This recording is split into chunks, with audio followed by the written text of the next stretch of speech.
After the end of the world, the burnt one woke from a deep slumber, broken, deaf, and blinded.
A spark had once again been lit.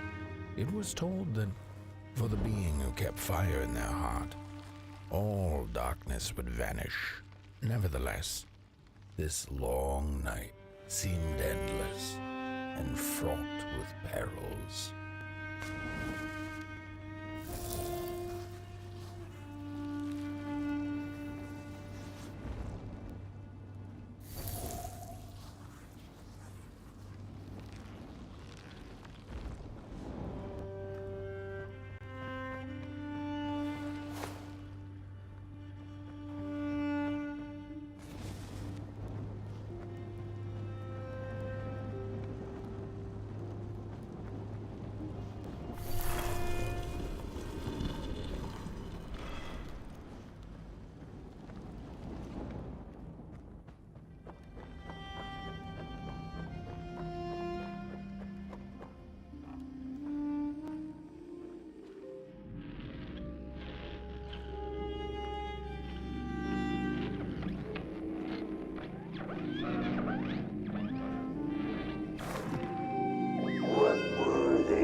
to remain dead. I'm never gonna come out again, no sir. In here it's just me. Lonesome ragdoll with his mask. Alone and at peace. They burned it all away, and for what? Shine a little light on things? I can see just fine in the dark. In the dark, I can see everything clear as day. What were they thinking?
Focus on the eye and close your eyes to make things clear.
In the midst of darkness, lo and behold, a friendship kindled.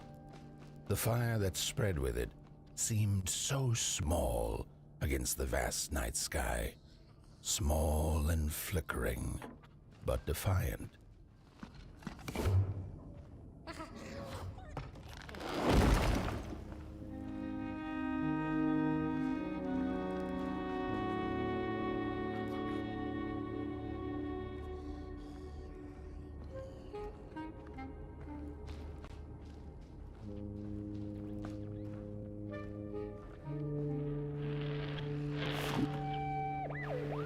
With wire, clay, and fire, the craftsmen built the foundations, followed by the trees and the rocks. And after them came little houses for us tiny ones to cower in.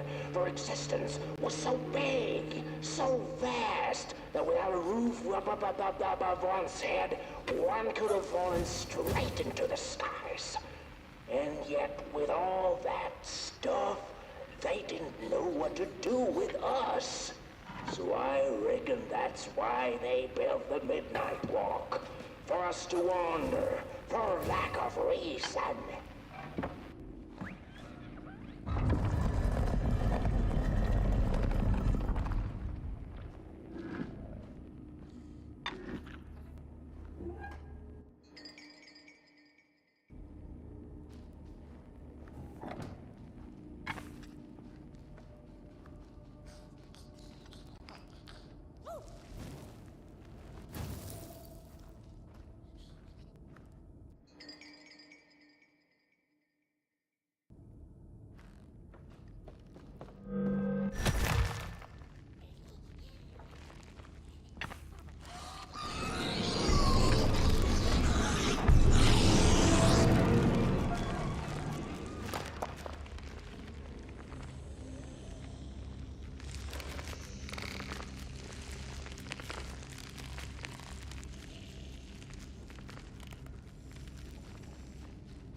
The crawlers eat fire, it's true they do, but most of all they feed on you. Don't you know? Howdy do. Didn't you hear? They eat you too. Fire! Fire! It's true.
And so it was that the burnt one and a small flame took a wander down the midnight walk.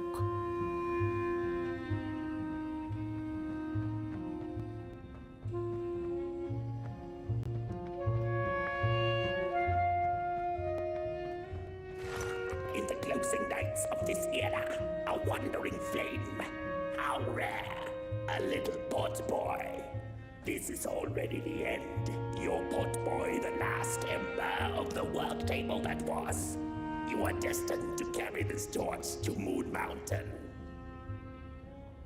It is inevitable. We must all partake. Your purpose burnt into clay. Your pot boy must spread his fire.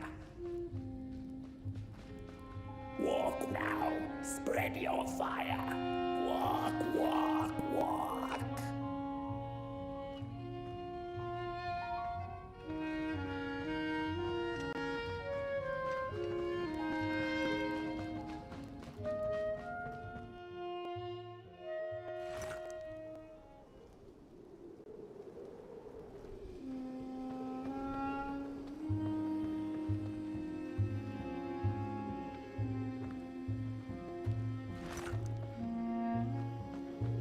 Whether they held or lacked reason, it didn't matter. When times were dark and winds blew cold, there wasn't much left to do, and it was quite enough to simply put one foot in front of the other.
Listen, they sense you. They feel you. That's so beautiful.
Fire?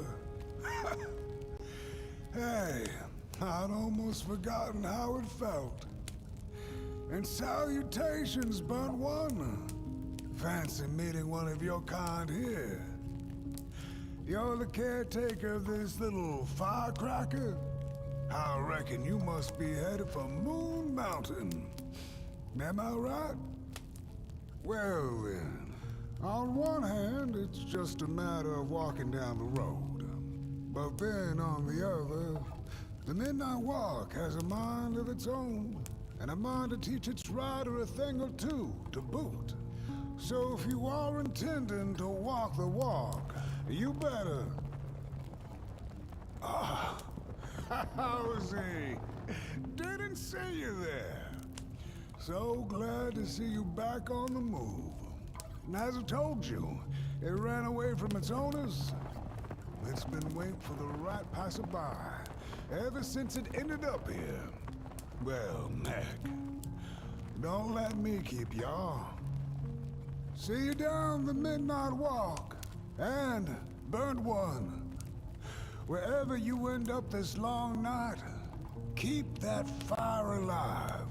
It's really all that matters. Don't take my word for it. Just see for yourself. Some folks certainly know how to talk the talk. What you lack in talk, Burnt One, I trust you make up for in walk.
My way again.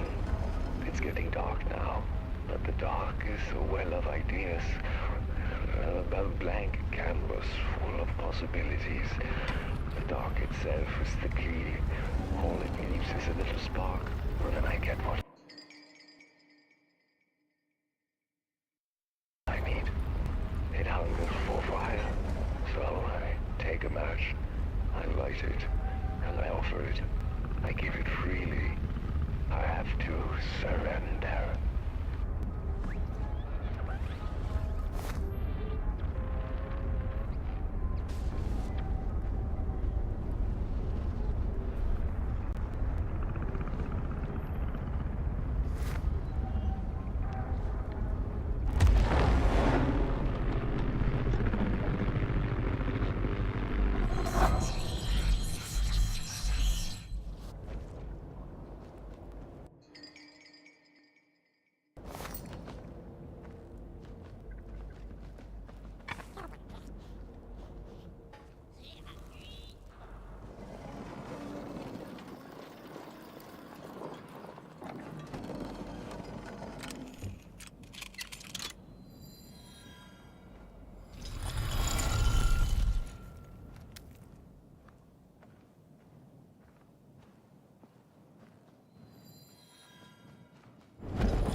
Don't venture into the swamp under the moon, they cautioned. There, wild eyes watch, and itching teeth yearn for succulent heads like ours. Gone are the bodies of old, and they can no longer shield us from the terrors. Get bent, limb tree.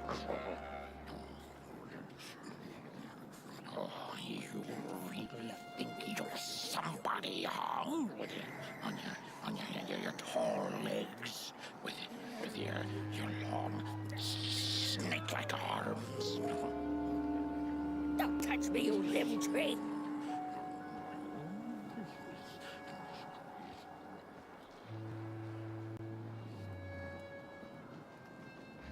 Look at this fancy stick. It's my favorite stick in the whole wild world. It's the best one in my collection. I got no better stick than this stick. Can't believe I found this stick. No! My stick! Give it back! No! Oh, my stick! My favorite stick!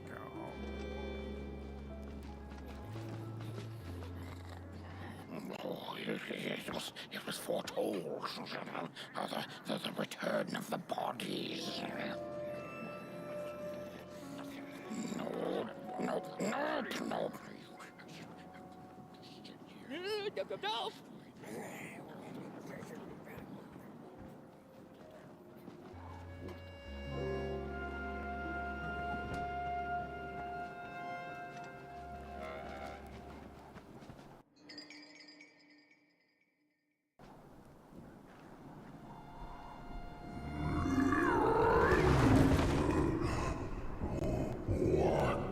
What is this? A somebody approaches Nobodyville? Your wretched limbs, an affront to nobodiness. Unless your fire can prove itself useful, there will be no passage for you, limb tree. Go away.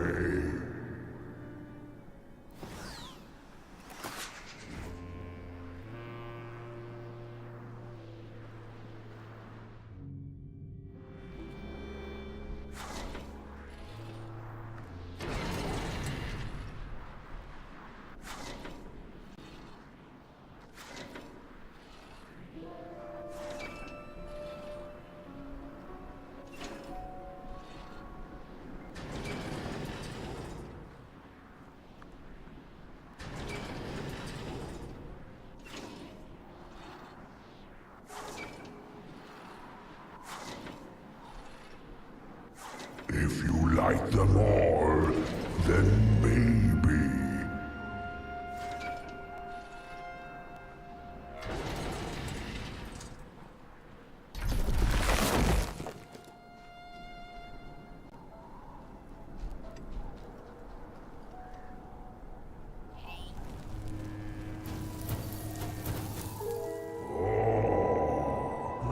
The candles have not been lit since before the great beheading.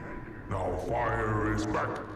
Maybe fire can help us with our Molgrim problem. The headmaster will decide.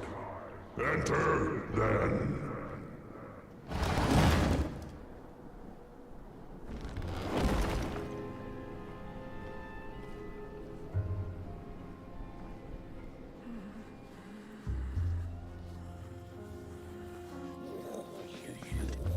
You get out of here.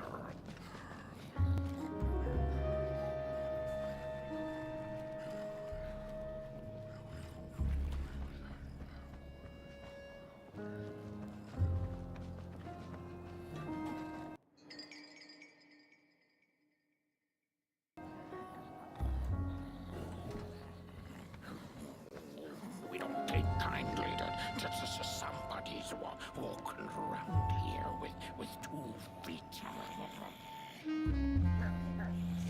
Ooh, look at those 2 arms swinging around. Disgusting.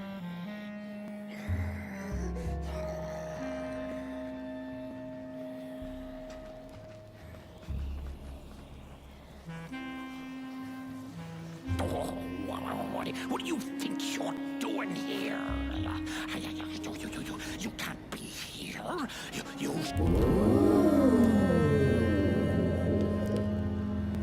True fire. We nobodies haven't been graced by its warmth since the bodies were banished. They used fire for war.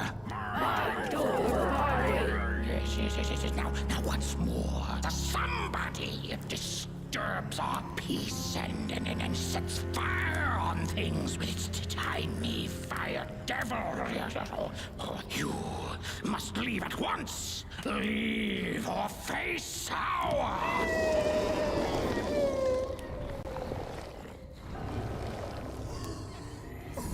It's the Mulgrim!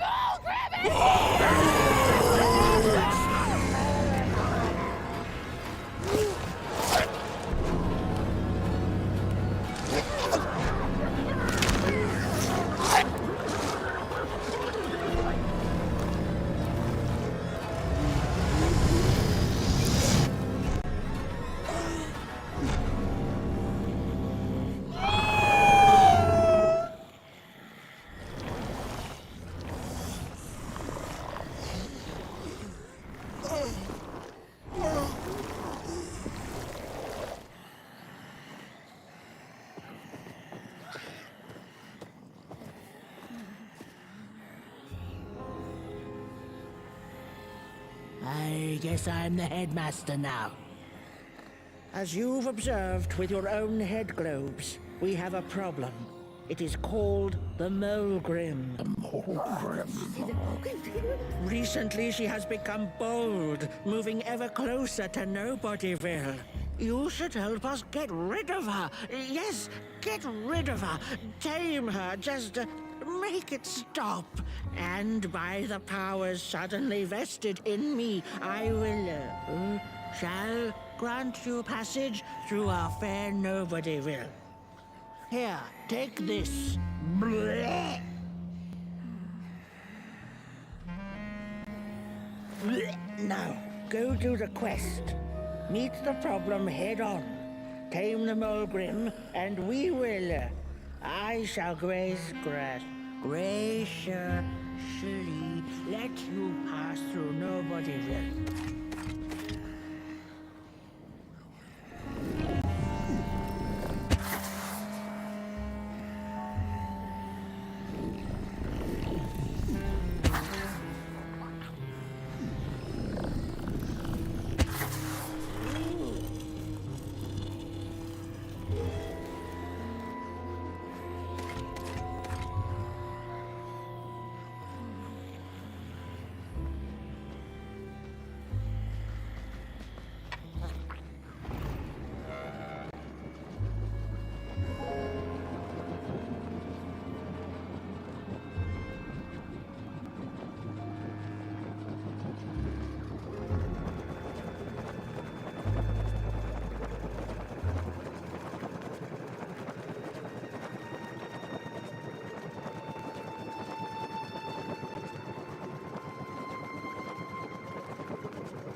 Mushrooms whisper of a new bird in down. They tell us her nest lies beyond the cold, cold moon.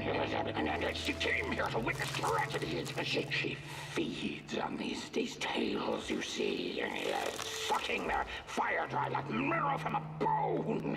Her eyes are on us now. Like a vulture she waits, knowing that we somebodies are about to tear each other apart.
a sinkhole devours your fire. Give it up or dive in after it. An old swamp saying.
Another old swamp saying went, when dealing with a troubled and troublesome Mulgrim, do not light a fire beneath her, but help her build one from within.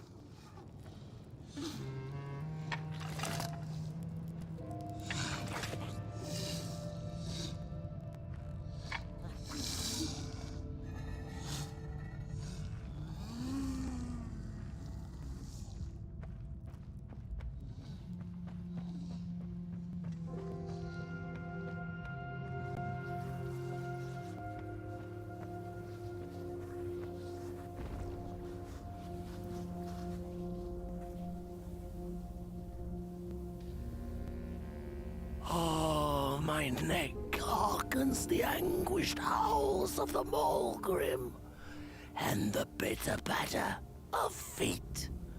A somebody and its flame, albeit a small one. 'Tis enough, perhaps. The Maulgrim's precious shards, they must be returned to her lair, to her cauldron. Only then may the cleansing fire burn.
Body stands their approach over the mountain vein and violent.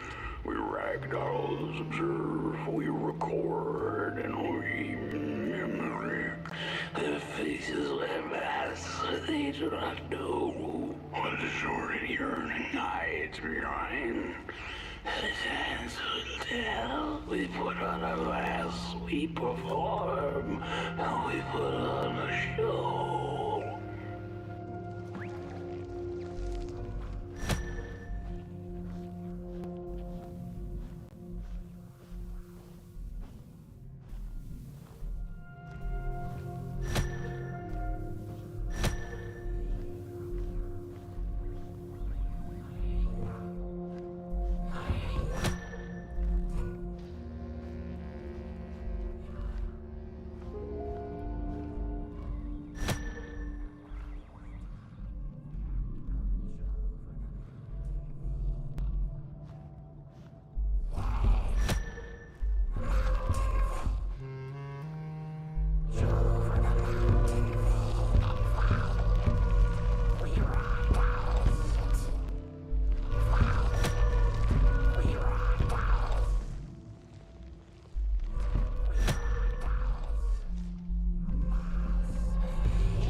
Hands up!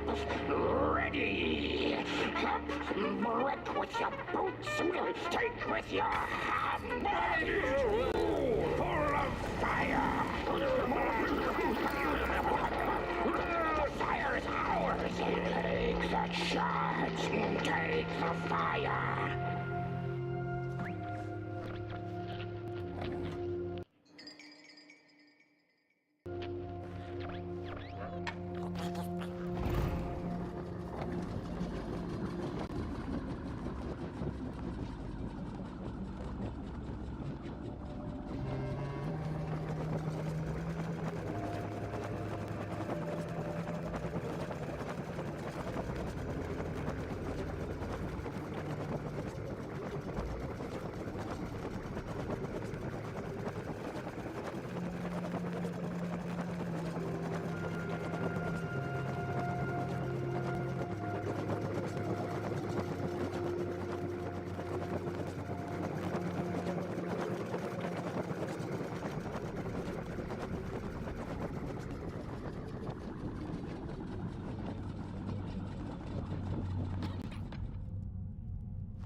Good evening. Or is it morning? utter death without a son, isn't it?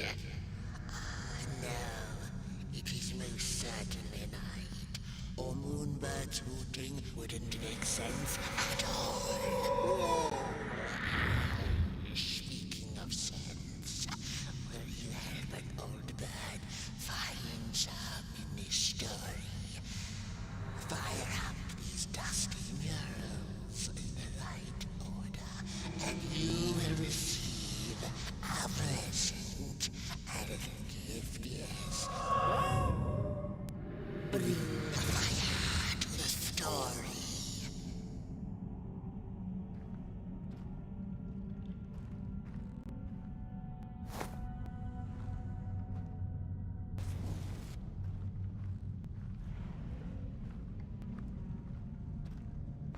The battle ended with a great, gruesome beheading. Once upon a time, the Mulgrims lived in peace. And as the heads roll, the time of the Mulgrim begins anew. The valley was taken, but then began the Battle of the Bodies. Intriguing. Peace ended when the violent somebodies invaded the valley.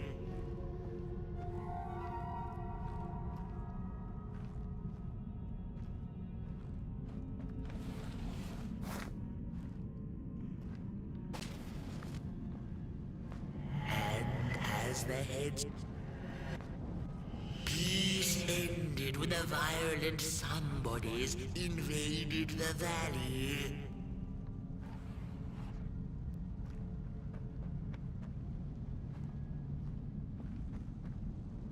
Once upon a time, the Mulgrims lived in peace. The battle ended with a and as the heads don't make no sense again.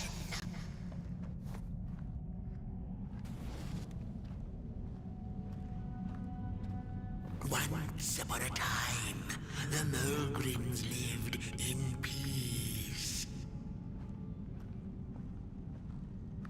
Peace ended when the violent somebodies invaded the valley. The valley was taken, but then began the Battle of the Bodies. Intriguing. The battle ended with a great, gruesome beheading.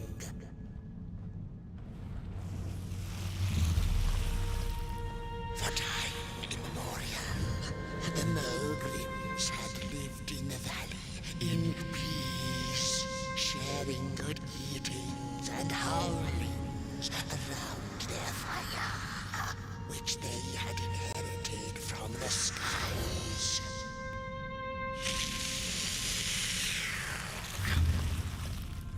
Then one terrible night came the violent somebodies.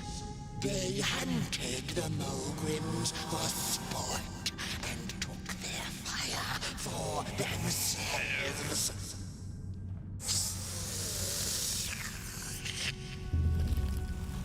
But the somebodies knew not what they were dealing with, for as soon as they held the fire in their grubby hands, they began to fight one another with it.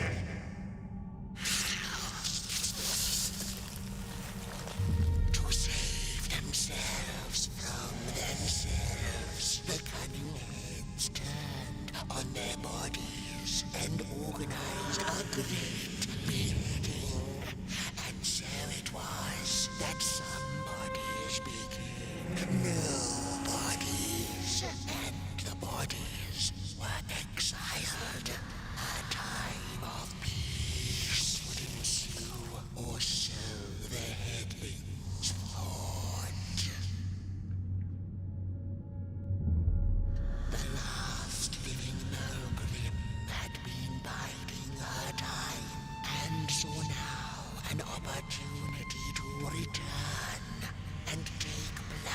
vengeance upon the heads, who are now left defenseless without their bodies.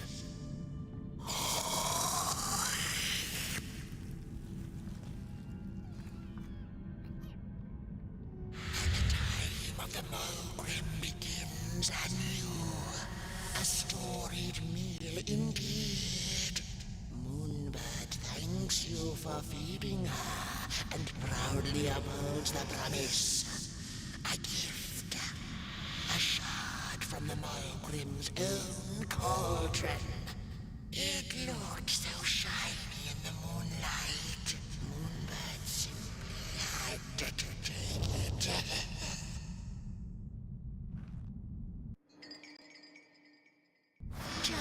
For now, she'll see you in the light.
Oh?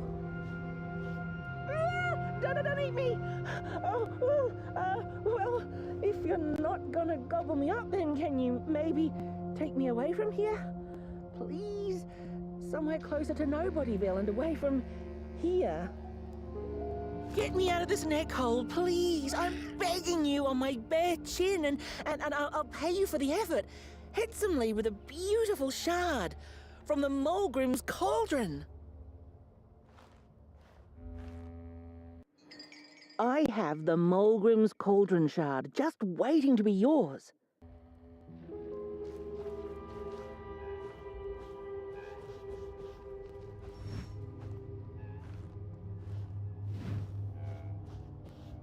She's here.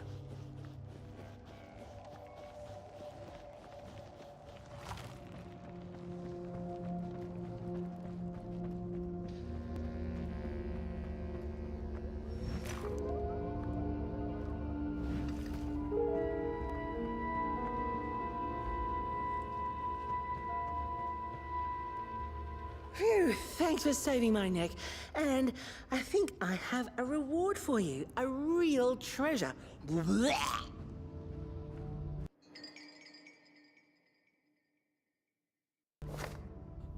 There you go. One of the 3 missing shards from the Mulgrim's cauldron. Yeah, I stole it. Oh, I thought I could maybe buy me some kind of ticket away from, well, everything. Start anew, you know? A good head on a pair of healthy, strong shoulders. Eyes on the horizon. Gosh, the horizon. Do you know I haven't seen it once since I lost my body? I really do miss my body. It's a real shame when you think about it, you know? The things that we do to ourselves, to one another. What we did to her, kind. All in the name of some sort of control. It doesn't make sense. Anyway, I guess I'm sad. Sad and sorry.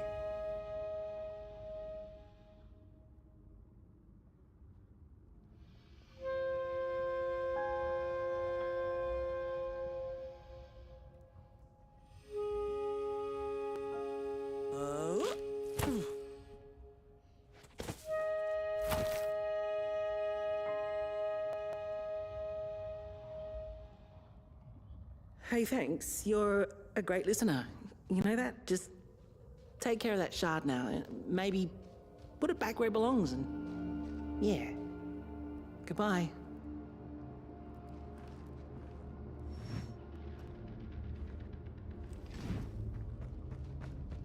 It's easy to lose one's head when everything you love is either gone, broken, or dead.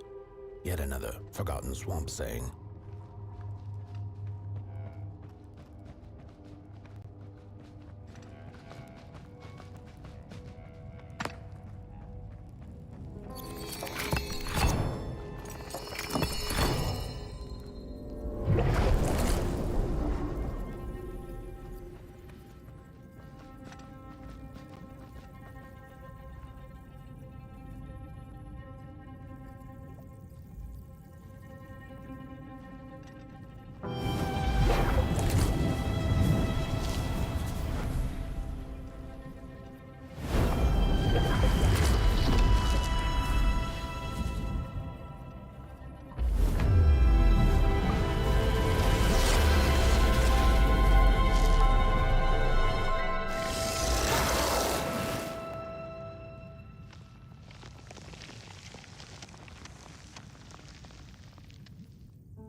She'd never been much for company until she had met the other one.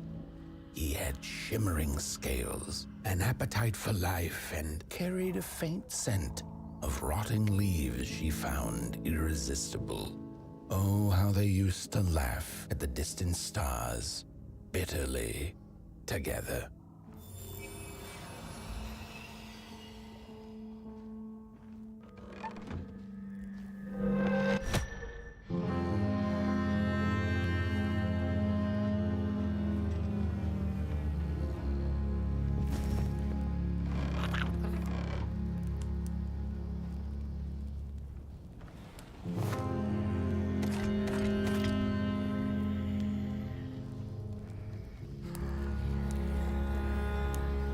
The howls of the Mulgrim have gone with the wind, and our headaches settled into gentle throbbing.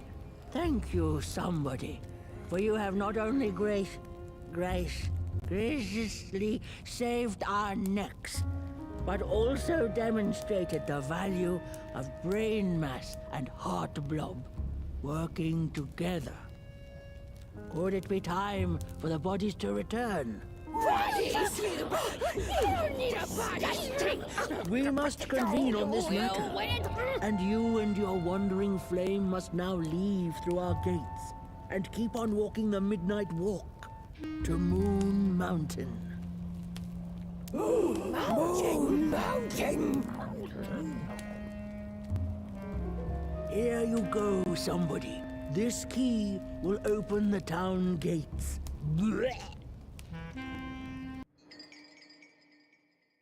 The mountain once again beckons, and the call is answered. Fare thee well, and take good care of your flame. The dark itself is hungry.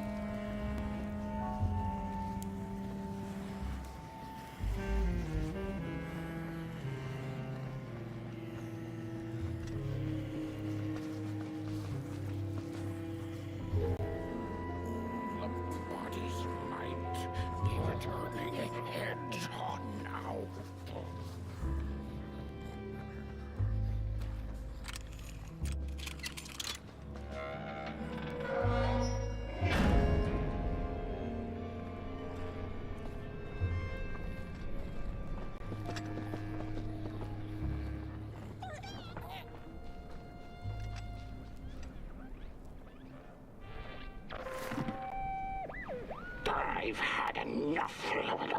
First it was the big Morgrim hunt, and then when they forced us out into that maker-forgiven swamp. I hate hiking. And then when we had nothing left to hunt, we started fighting each other. And then Mr. Mayor gets this grand idea that we should chop our own heads off and banish our bodies. How does that even scientifically work?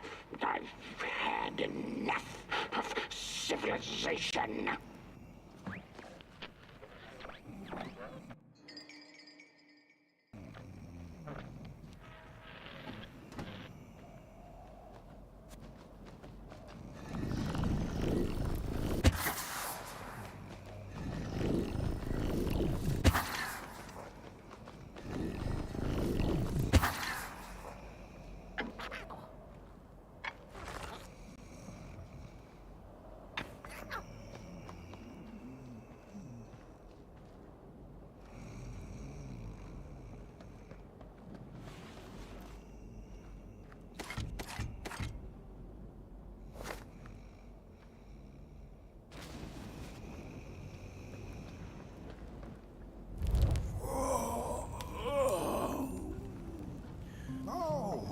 Back from a little swamp detour, huh? Hope the heads didn't give you too much trouble. At least your head looks attached to its shoulders and your friend's is, well, burning. So do not despair. Should you once again lose your way along the midnight walk, you're probably meant to.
Malgrims have a special relationship with fire.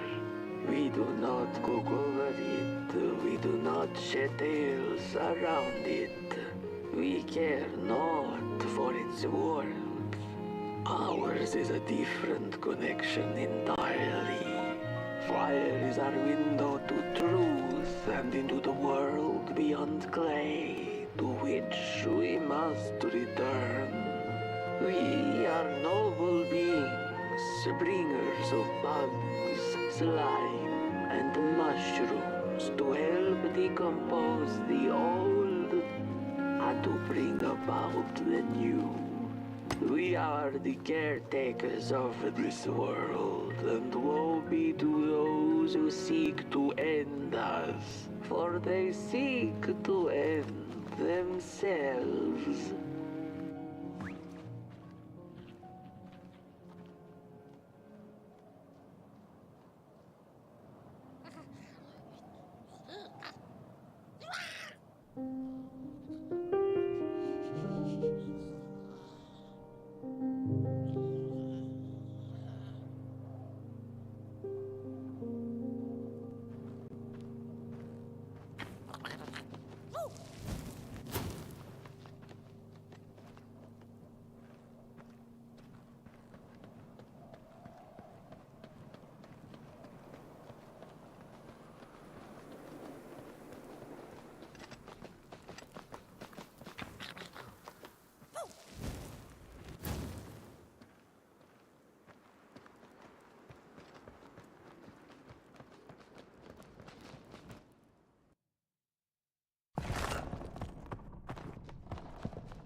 Dreadful was the day when the sun vanished. The waters dried up, birds went quiet, and the dark itself seeped unchecked into the work table as the cold, chewed paper moon rose over the mountain. The night that followed would be long as the midnight walk. The burnt one was there.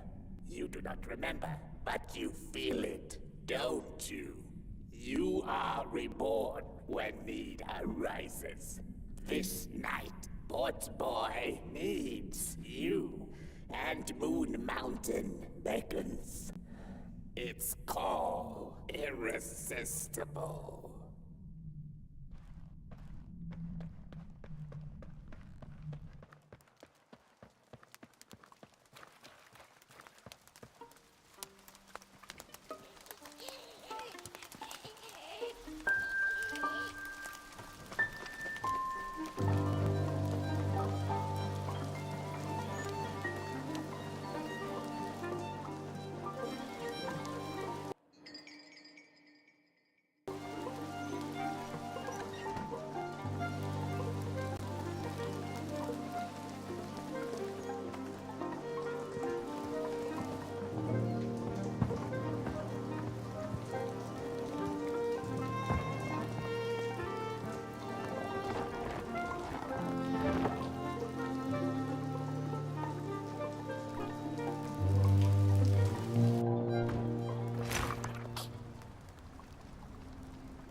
I had a flame once. It was beautiful and bright. It spread its light, brought me and my neighbors warmth. and it was always hungry. No matter how much I fed it, it kept on growing and growing. And one day it got big enough to start walking the long road. I didn't guide it. It dragged me along for the ride. I followed it for a long time. Would the road ever end? What was the point of the walk? Things kind of spiraled. Road took me on dangerous detours that didn't make sense. Before I knew it, my flame began to fade until it... Well, I don't think I was meant to carry this flame.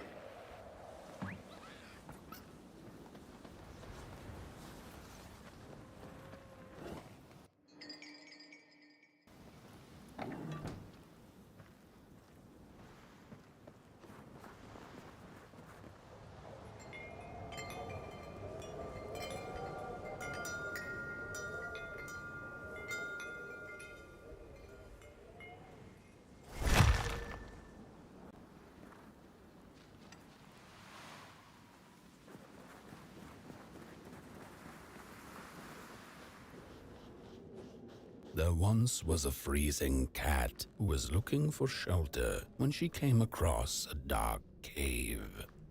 "Step into my abode," offered the dark. "It will warm you if you surrender your wants."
The story goes of a nameless maker who pulled creative spark from the dark itself without giving it fire.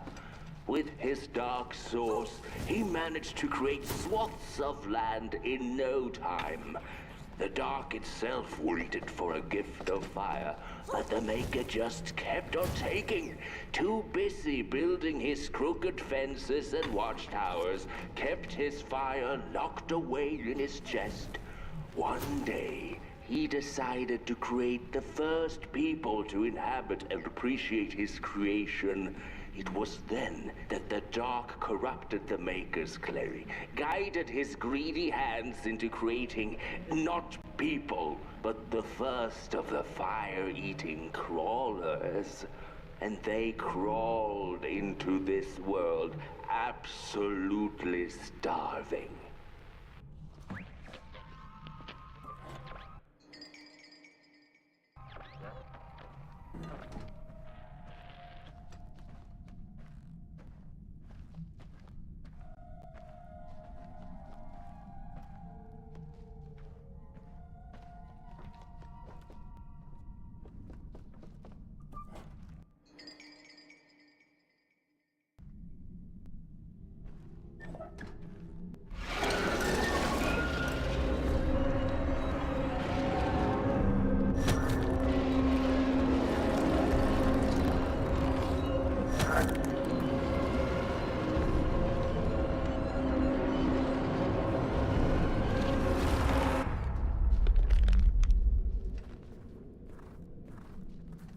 The dark's eyes were much too big and watchful for the cat's liking.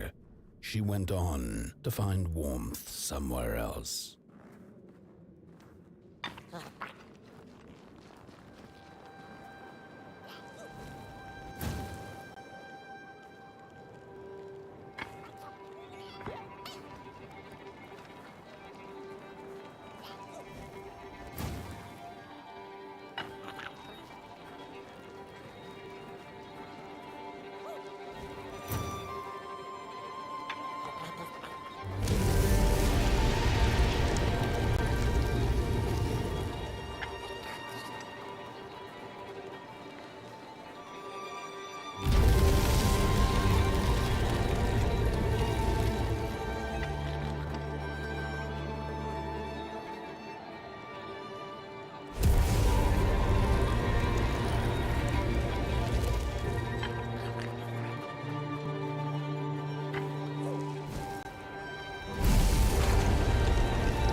Then the cat saw it.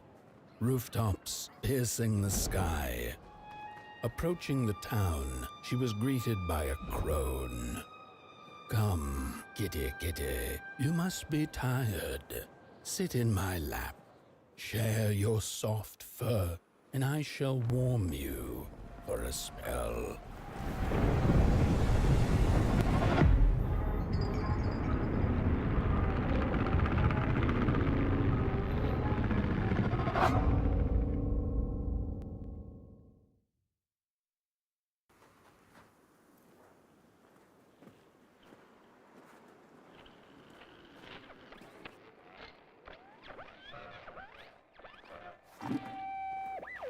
Hello, Mother.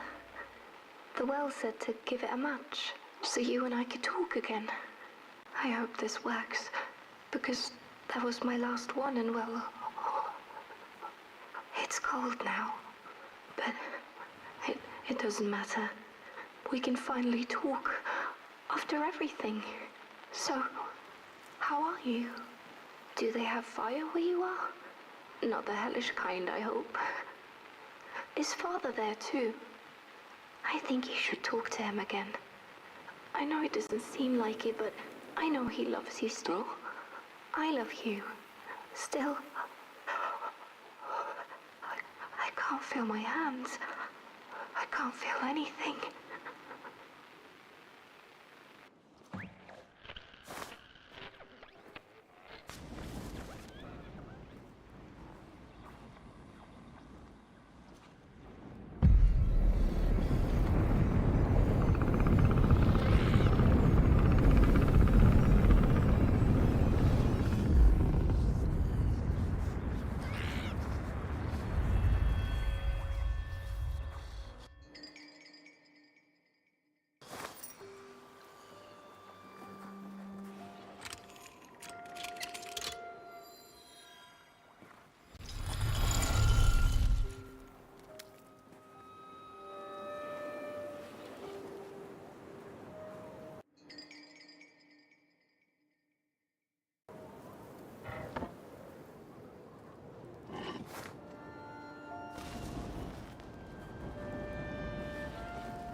Welcome to Coalhaven, newcomer.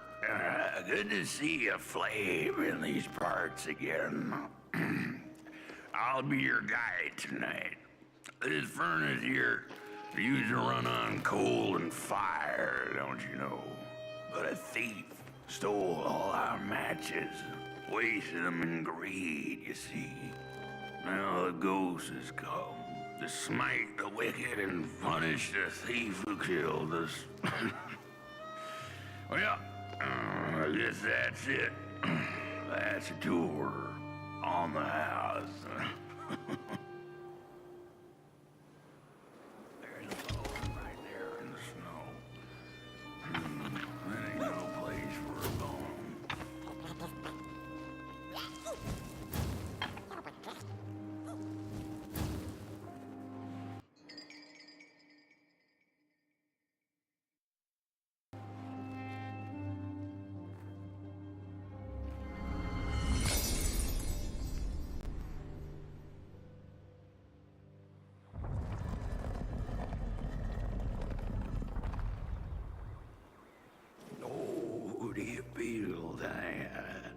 Something's changing.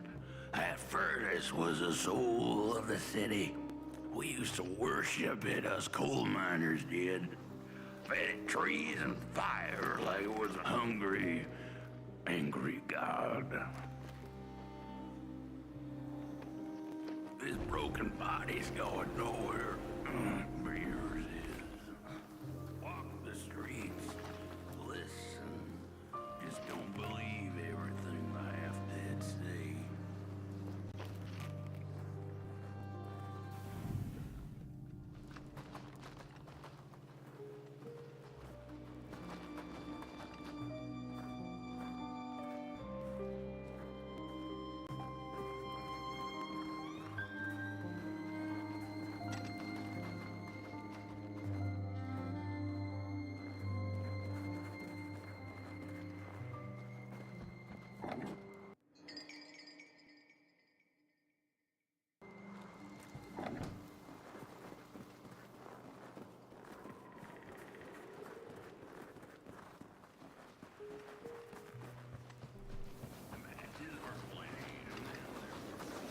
The cat didn't like the crone's crude pettings. Her hands tugged at her fur. Now, rest still, the crone said, as she pulled out a crooked knife. The cat was quick and escaped just in time.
He killed us all.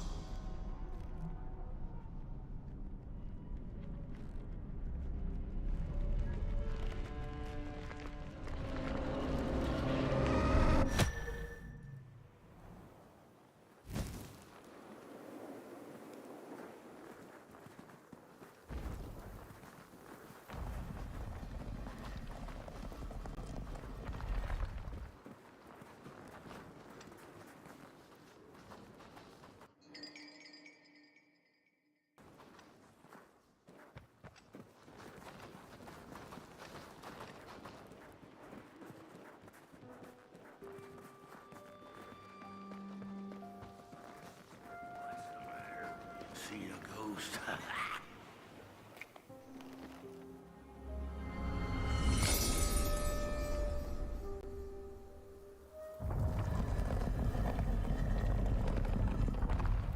The thief loved the stars. Would have plucked them out of the sky if it were possible. But the dark itself stole her stars, turned the thief's sky as black as a cup of joe. And so the thief began to steal matches and lit them, hundreds of them, like little stars of her own. The crooked path to the house on the hill lies Wherever she sought warmth, it had a price. The miners needed the cat to get rid of the rats, and the vicar wanted her protection from bad luck. Bony hands reached out from all around her, trying to grab her. The burnt matches lead to the house. Brothers and sisters, hunt down the thief. The matches. Follow the burnt matches.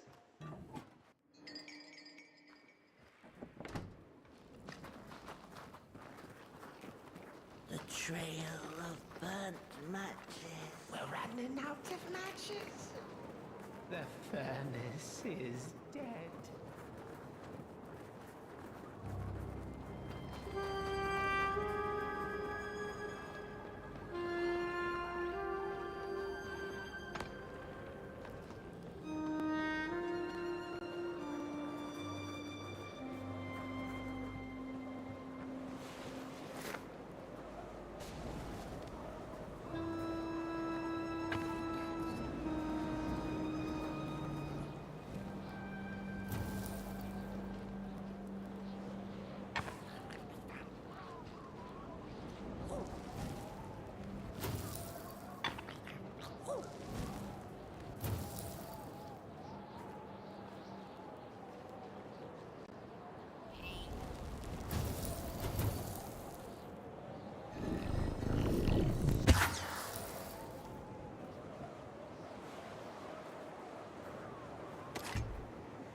What's...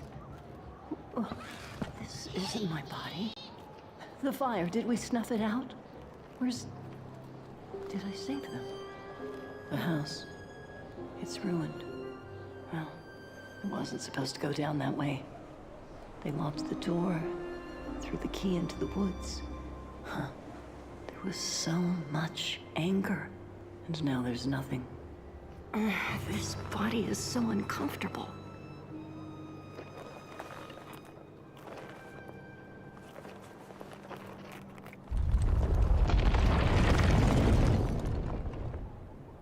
While I was in the black, I had a dream. There was a monster in the woods, with our door key dangling from its tail. I ran, tried to chase it, grab the key, and when I did, the creature turned around, and its face, it was the face of this whole town.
That's it, that's the key.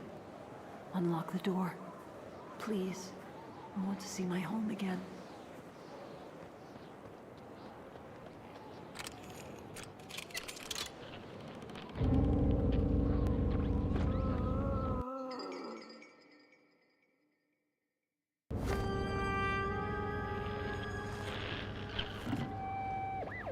Furnace is getting weak.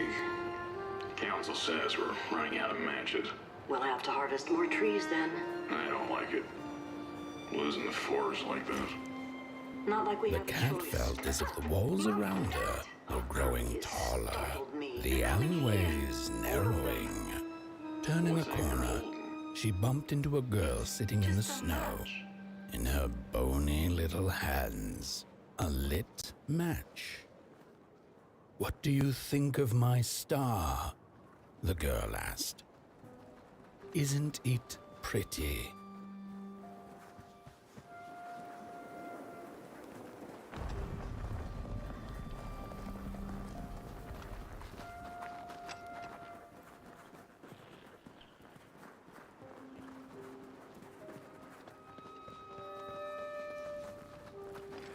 Crooked path to the house on the hill.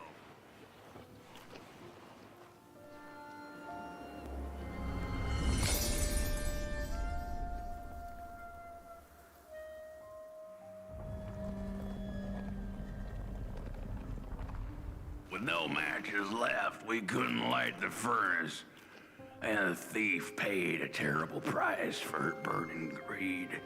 As the furnace died, one by one, so did we. But before we perished, the dark itself moved into our hollow husk, turning us cold and wicked. If I had a heart, I'd feel great shame for what we did. I'd feel great shame for what we did. The old man feels it too. Should have been long dead with the rest. He just wasn't ready to go.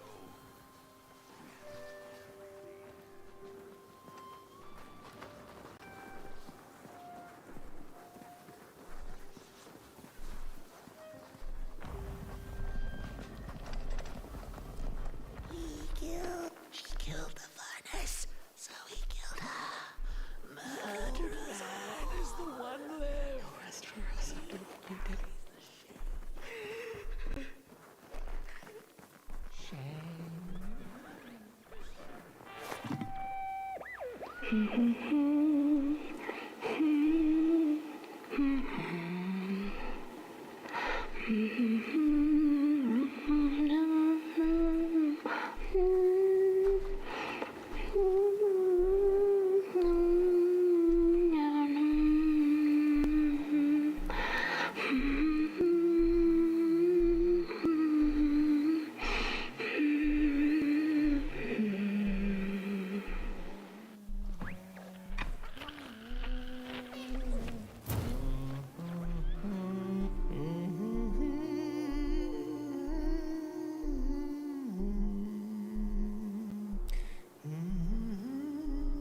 Oh, that voice. What I wouldn't give to hear her sing again. Those sweet, sweet tunes like fallen leaves of the trees that were. Such a waste. Such a shame. I wish I could hear her sing again. Just once. Just once. Oh, I know she stole from us. I know what she did to our town. She could sing. This town's not much without fire, no. It's even less without song. If I could just hear that lullaby one last time, I know I'd be able to move on.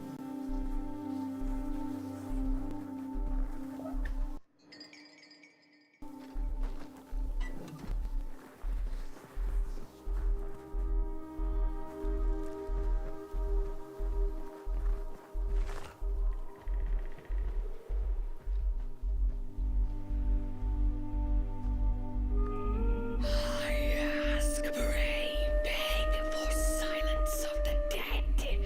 But what the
little flame. You found it.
Little soul, you charming little wanderer, my life's companion and body's guest.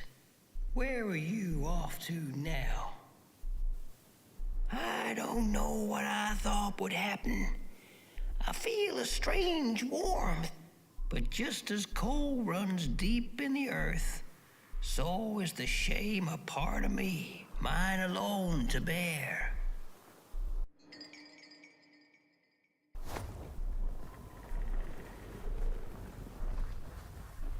The girl offered her burning match, her last star, but the cat could tell she needed it all for herself. Grateful for her unconditional kindness, the cat left her to her ghosts. There are many bones out there, you know.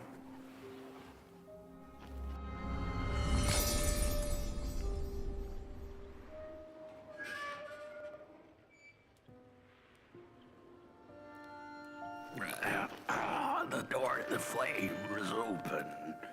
It's already there. You just haven't lit it yet. Now, if you don't mind, a little spark.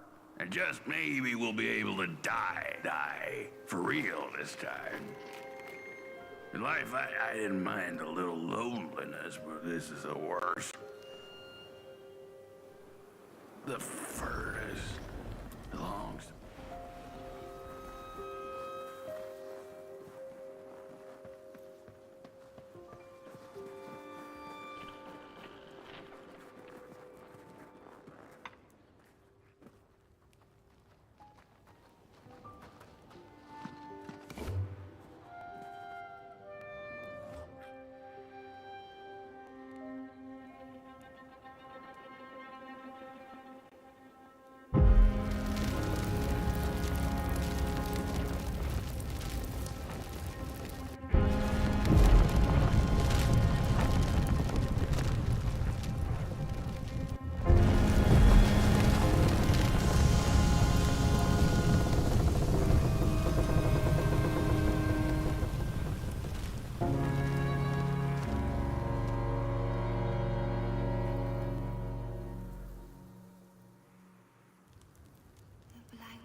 Release me. Remove the shroud. Light the match. The match. Light it. Please. One last star. Light the match. Thank you.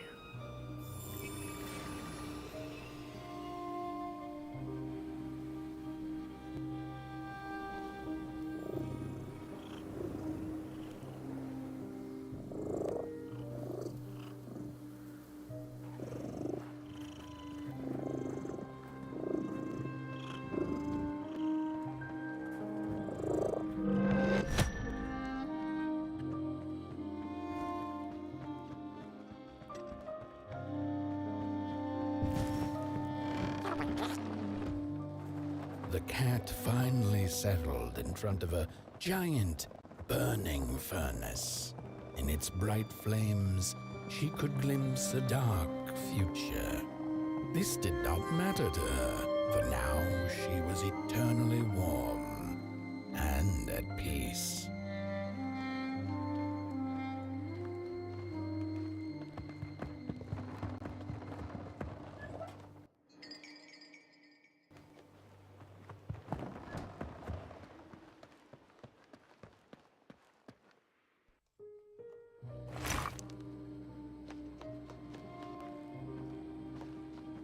The flame burns still, and the fire has spread along the walk. The cold takes its toll, and Potboy's flame flickers. But it is still enough for the climb to Moon Mountain, to light the final fire. The road always leads to Moon Mountain. Hark! His fire belongs to the mountain. It came from beyond the moon.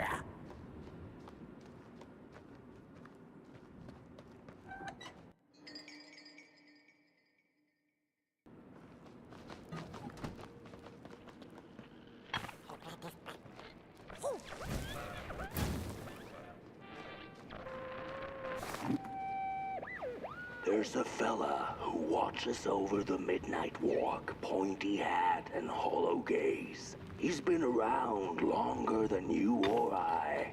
Some say he was one of the first sculptures to have breath. Some say he's not from around here, but from another maker's work table entirely. Some say he's seen what lies beyond Moon Mountain. But I just think he's lost like the rest of us. And he's waiting for the right one to come along. Waiting for something that'll give him that eureka for his song. He keeps his banjo by his side, but he never plays it. Strange, but he's in no hurry. He's got all the time in the world.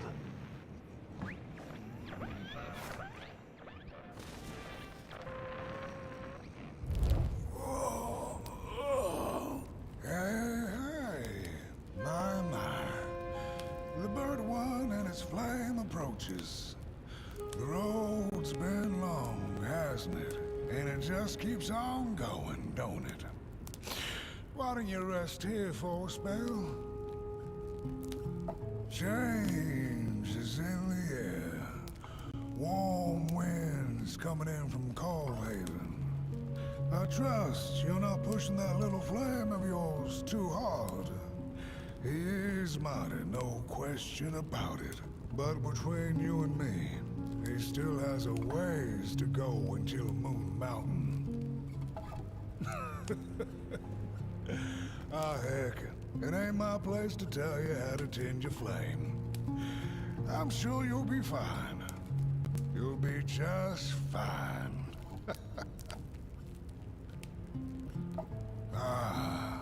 To feel at home wherever you walk. How's it? What a friend to have on the road, huh? Now, there's an open door invitation, if I've ever seen one. Go on in then. Get some rest. I'll keep watch.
A boatsman went out into a foggy lake to find peace. Then, out of nowhere, came another boat that bumped into his. He cursed whoever was on the other boat, but when the fog cleared, he discovered that it was, in fact, empty.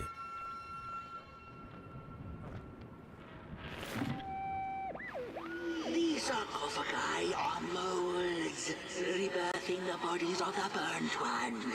Failure after failure, they keep coming back. They lie dormant, and then they awake at an appropriate time, hearing tirings of dark to perform a task. The taskmaster unknown, doom spelled on the flip side of a coin. Little dolls in a dollhouse made of matches.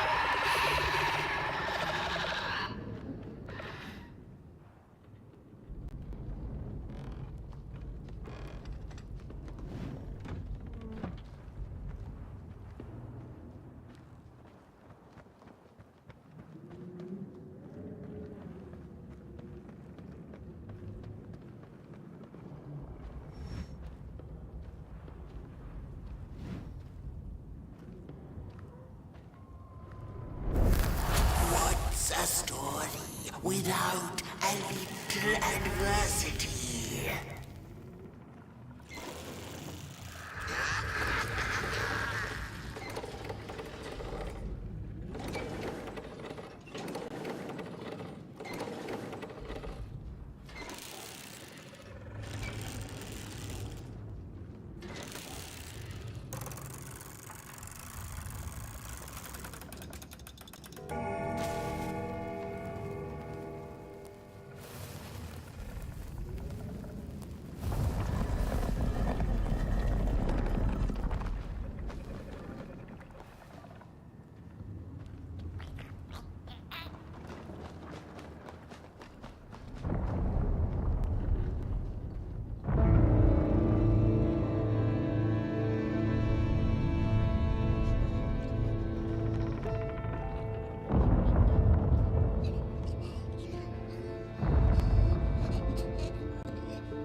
Don't you agree?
Fire's back on the menu, crows.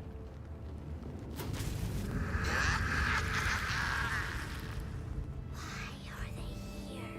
There's nothing here.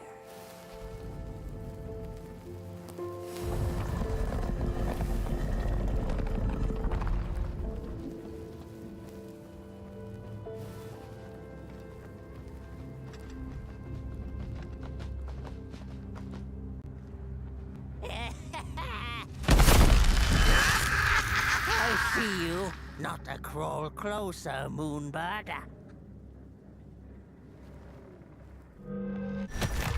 I see you. Not a crawl closer, Moonbird.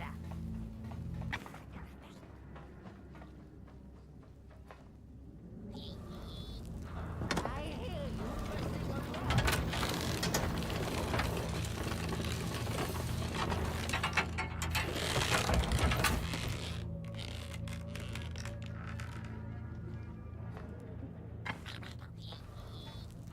I hear you messing around.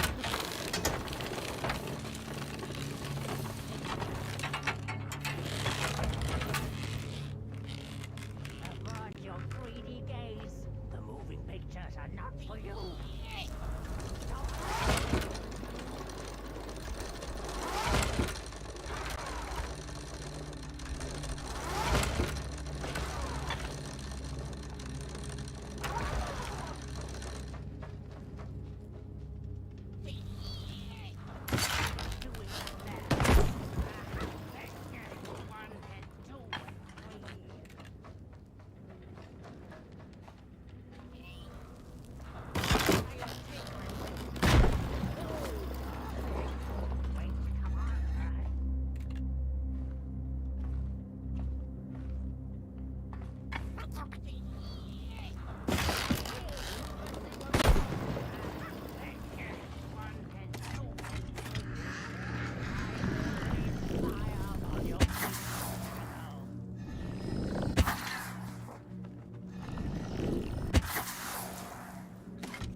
The pictures. They're moving again. Forbidden. It is forbidden. It is forbidden. Hush, no talking in the theater, fools.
stories.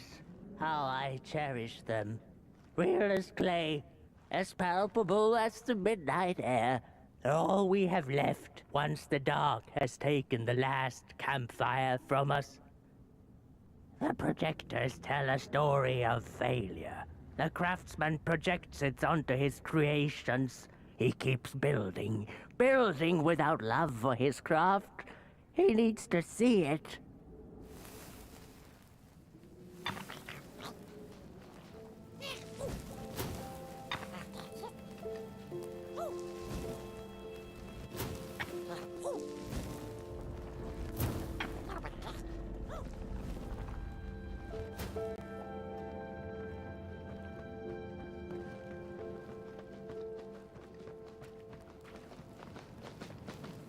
The potter, stuck in the sinking clay in which he had dug so greedily, spoke his final verse. Here was I born, and here I lived. My refuge was the clay, and now the clay has played me false in a most grievous way.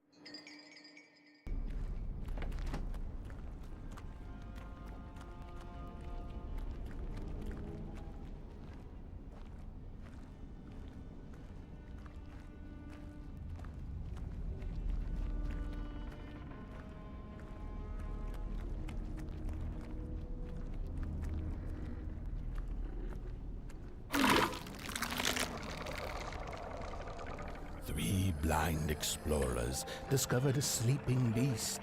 Each of them touched it and described it to one another. Its skin is coarse, said one. No, its ears are big, exclaimed another. The teeth are its most prominent feature, declared the third.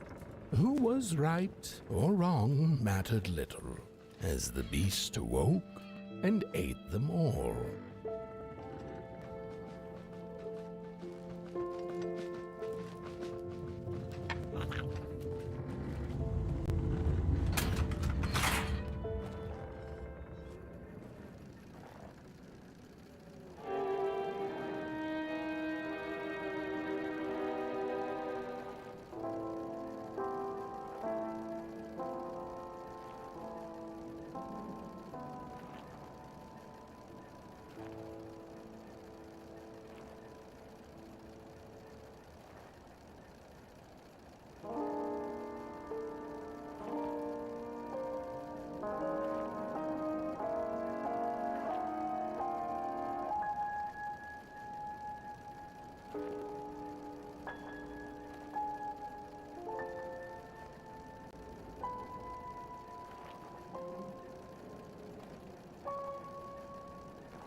sorry reflections of the daughter.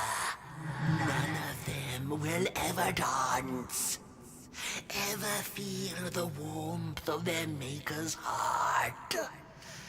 They can never be enough.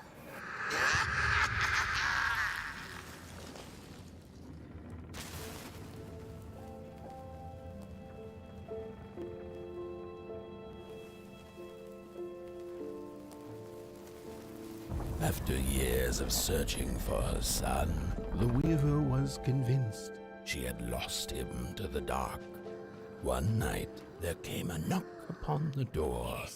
"It's your son," said a voice. "Please let me in." Thinking this was some cruel spirit come to mock her grief, she remained silent until her son gave up and left, never to return again.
just the way. The father hoped the daughter would fill his heart with fire, failing to see that she needed a fire of her own.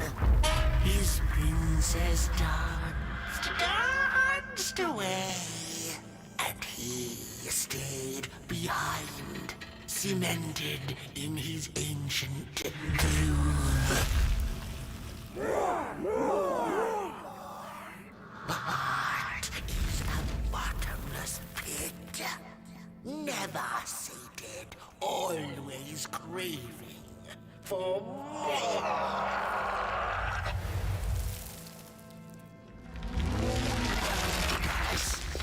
Enough. Keep on walking the midnight walking. Don't run all the way to your infernal doom. She will be there to gobble up the embers.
The wanderer asked the craftsman, "How do you make such perfect sculptures?" To which he replied, "Oh, there's nothing to it really. I go into the dark woods. I find the sculpture already waiting inside a tree. And then it's just a matter of carving it out."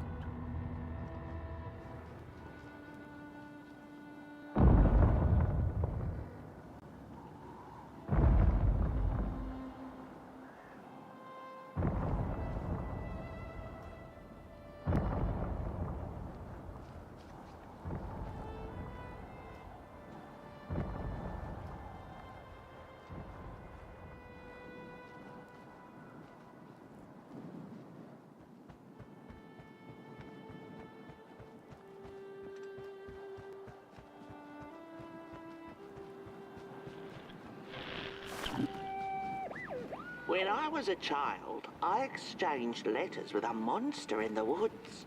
We were best pals, and we shared all our secrets with each other. One day, my sister told me that the monster wasn't real, that she'd written me all those letters to play a joke on me. But the joke's on her, because I knew the truth about the monster in the woods, and we exchange letters to this day.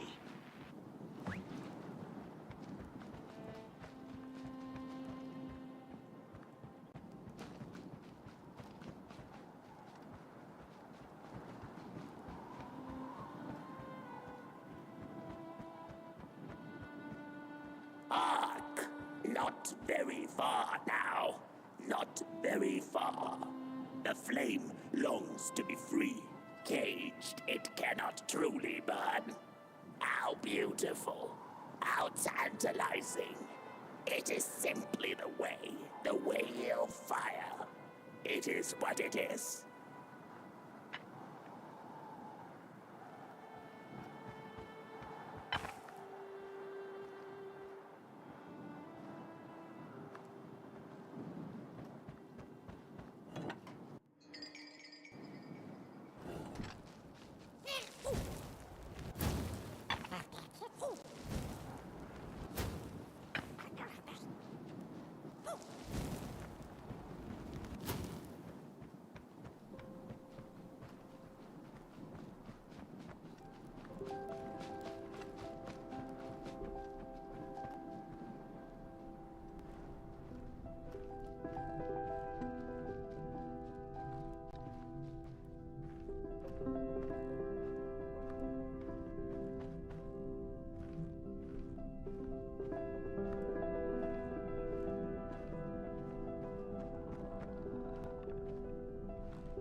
When the Nameless Maker lost his creation to the dark, he went back to the great drawing board.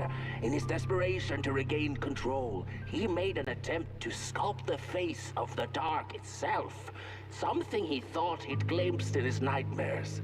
But the face wormed itself out of his mind's eye, and instead his twisted sculptures came alive, grinning and many-legged. Thus, the Grinners escaped and seeped into this world as a reminder to the Maker that there is always something to smile about, even when things don't go the way you hoped.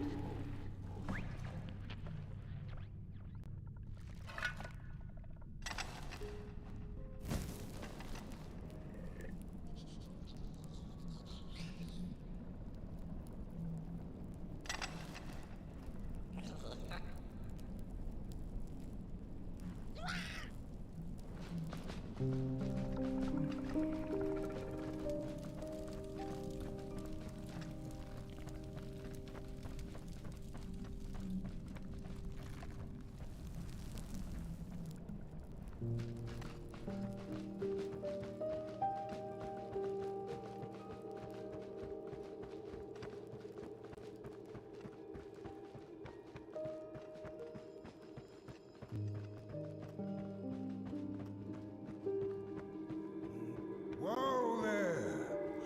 You look like you're about to move a mountain. That's what I get for trying to get in the way of a flame and its destination. Let him walk his walk. Ain't nothing gonna stop him now, looks like. Fare thee well now, Burnt One. You're going to Moon Mountain, and that walk is for you alone. You have a tough decision ahead of you to make, just like the ones who came before. But they're all long gone.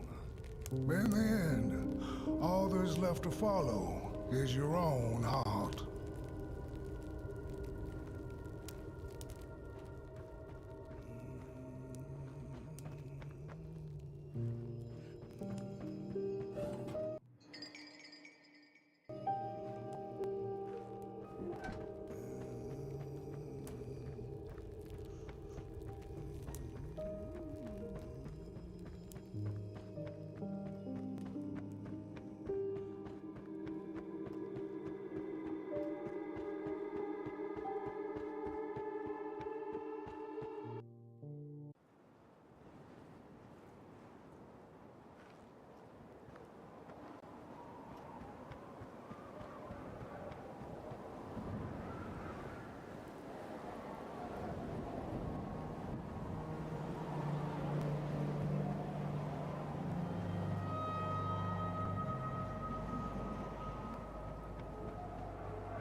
When I was a child, I exchanged letters with a monster in the woods. We were best pals, and we shared all our secrets with each other. One day, my sister told me that the monster wasn't real, that she'd written me all those letters to play a joke on me. But the joke's on her, because I knew the truth about the monster in the woods, and we exchange letters to this day. Oi!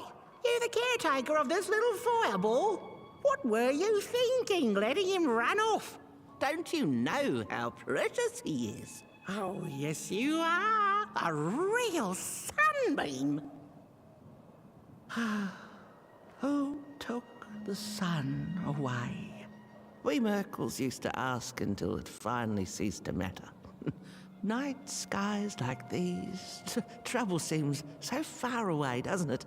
I mean, isn't this just exactly my point? I used to be afraid of the dark, so much so that I became obsessed with these huge electric lamps left behind by the craftsmen of old. Couldn't pry myself away from them. I'd sleep outdoors and under their blinding radiance. One day, I woke up to the noise of quivering planks and nails. And would you believe it was my own house leaving me? It had gotten so restless it grew a pair of legs, took a name, and went on a hike. Housey was its name, bless its soul. Houses have no imagination. But I bet it had a grander adventure than I could ever imagine.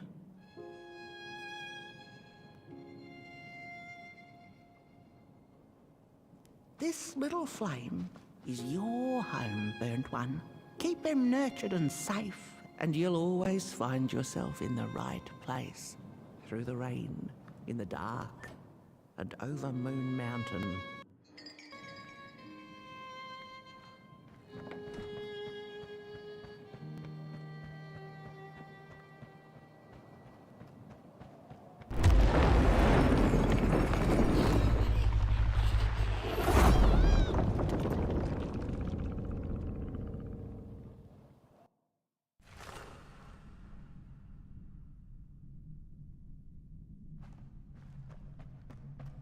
What is the dark? Is it ugly and cruel? Is it a place for monstrosities, for fools lost in the woods? A terrible void where all your nightmares come true.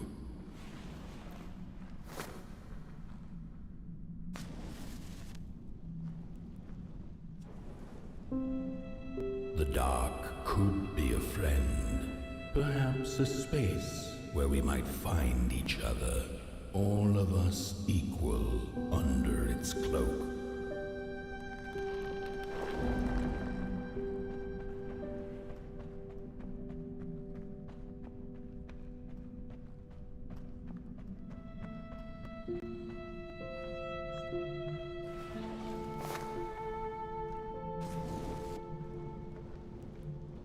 The dark could be an embrace and the release of the old, like taking off a tight shoe, laying bare one's feet, and taking a first step onto a new adventure.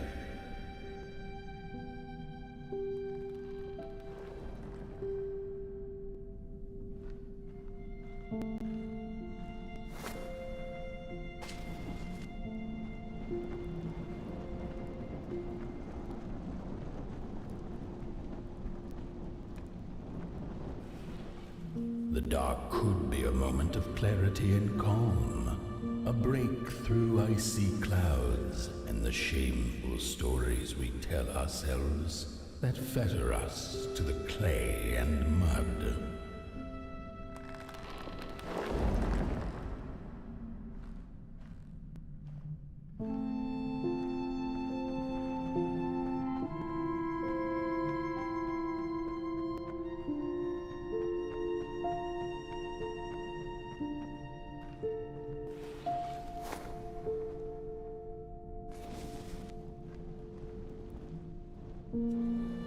The dark could be the space and time that we need to recover from the death of a dream and the quiet promise of new beginnings waiting on the other side of grief.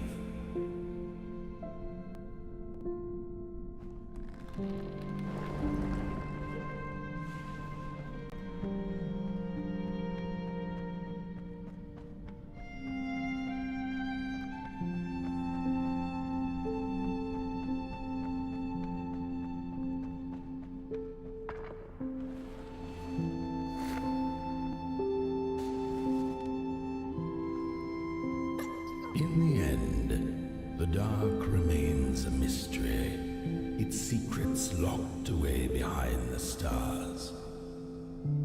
But one can rest assured that it is always there, watching, patiently waiting for us to enter it, with fire in our hearts and with eyes wide open.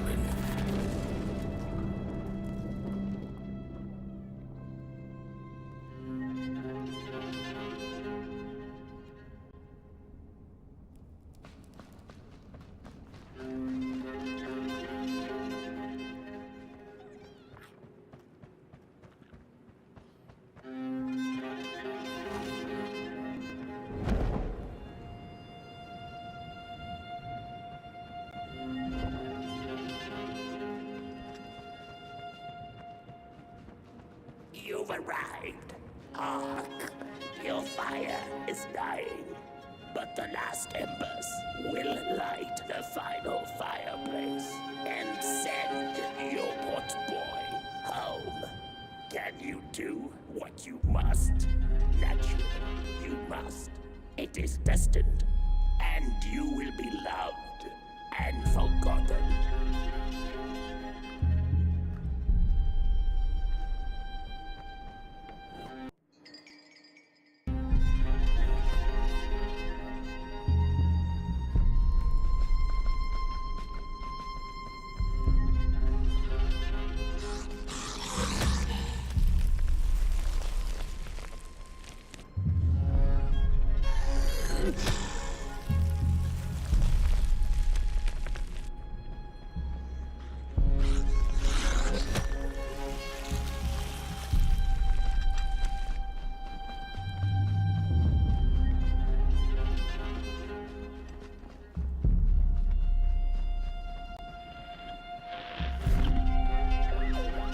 The first two-legged beings did prosper under the first sun, but it didn't matter how much they bathed in its light.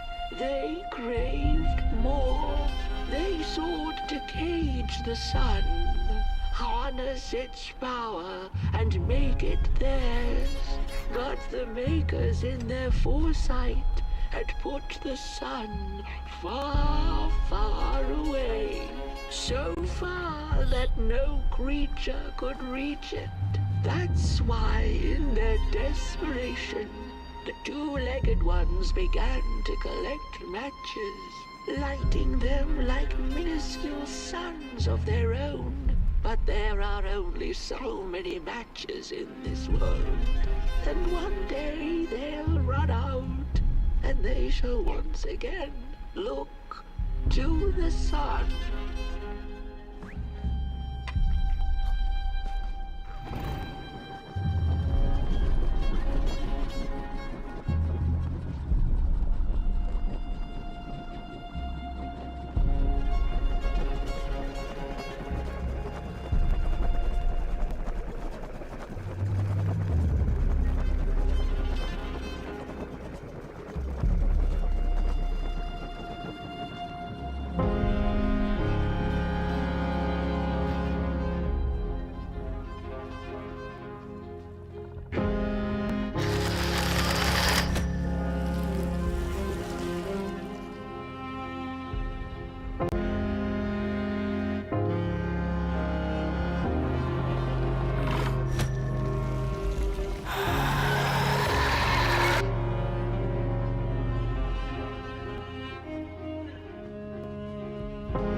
this wretched gut feeling like something was up, like something was on the way, a danger I never could have guessed.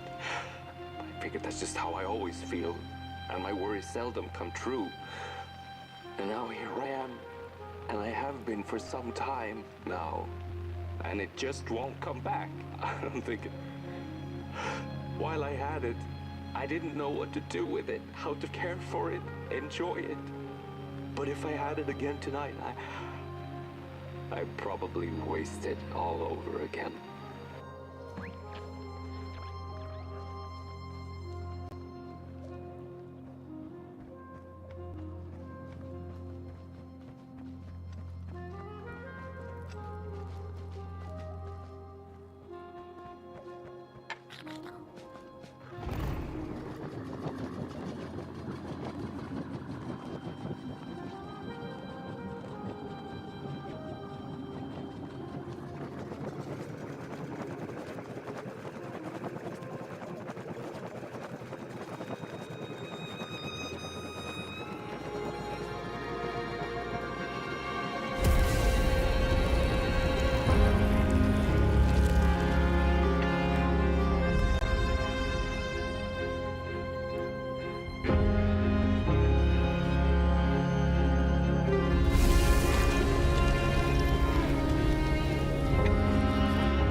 Once upon a time, some folk on the other side of this and that had the most strange and beautiful dream. I hope that tonight you caught a glimpse of it, and I wish you the levity and grace to smile in the darkest of times and on the way down your midnight walk.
Once upon a time, some folk on the other side of this and that had the most strange and beautiful dream.